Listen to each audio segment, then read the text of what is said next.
Next up, it's Christian from Little Rock. My wife and I are 20-plus years from retirement. We are close to where we hire a FA, financial advisor. All $250,000 is in a 2045 target date fund. However, it has performed under S&P. Why or why not switch to S&P before hiring an FA? All right, thanks, Christian, for the question. We'll talk a little bit about what that target date fund means just for our general audience. He may know, but target date fund, when you see that 2045, that's very typical of a target date fund. It is the fastest growing and probably most popular now type of investment inside of someone's employer plan. So he's talking about his 401k here when he's talking about it. The number or the year that is attached to the target date fund is intended to be a target retirement year. So in essence, with 20 plus years from retirement, makes sense, right? 2045 is about 20 years away. He's thinking, I'm going to put it into the 2045 target date fund. It is probably at this point still mostly in equity, but if he leaves it in that fund, it is generally on a glide path to become more conservative or at least more exposed to fixed income as the retirement year draws closer. So obviously, Tim, even if he is probably mostly in equity in a 2045 target date fund, it is most likely he has some fixed income now. And S&P, I'm assuming he is talking about the S&P 500, is all equity. So when the market is up, I think it's pretty clear those target date funds are going to underperform. They're definitely going to lag behind the S&P 500 index. I mean, it's hard to keep up with the S&P 500 index directly through any type of mutual fund investment. But the target date funds, especially the 2045 fund, I looked at where they currently are on the equity to fixed income.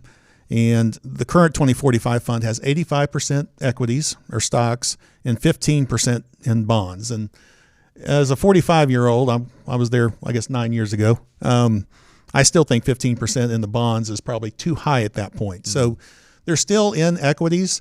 And it is a U.S. and international mix on that 85%, where if you're looking at just the S&P 500 index, that's the 500 largest U.S. companies.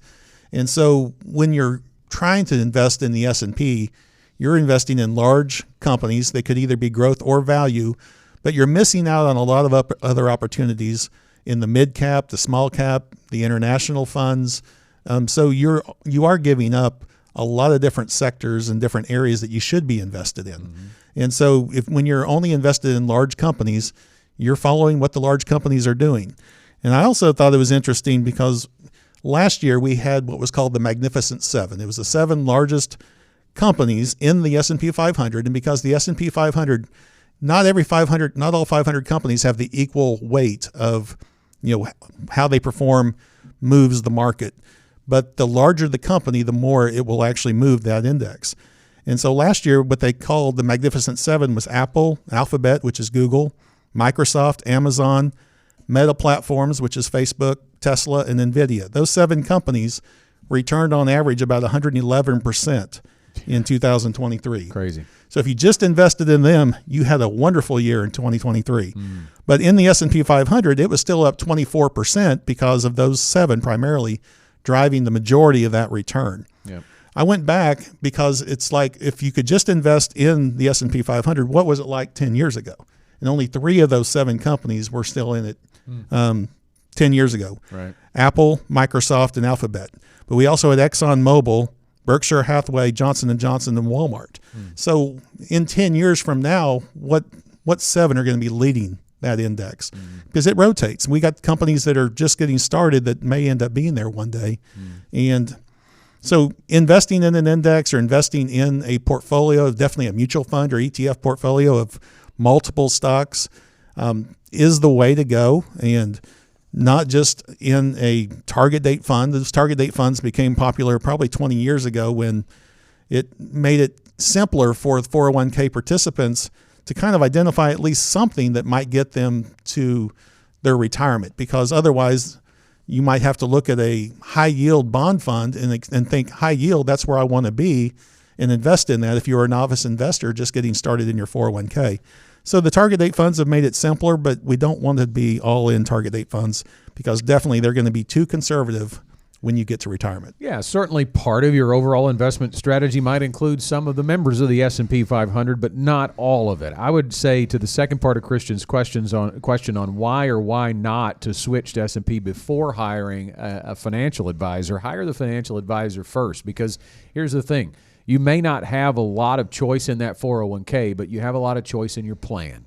And when you create your retirement plan, your destination is set, and your financial advisor should be able to give you a map to arrive at your final destination of retirement. And that may really be a different investment strategy than just throwing it all into a target date fund or all into an S&P index fund. And again, there may not be a whole lot of other choices in your 401k. And if that money is not portable, in other words, if you're working at the job where your 401k currently is and you're under 59.5, it is most likely there's no way that money can really be directly advised on through the use of a financial advisor, but they can make recommendations, and we do that here all the time at GenWealth.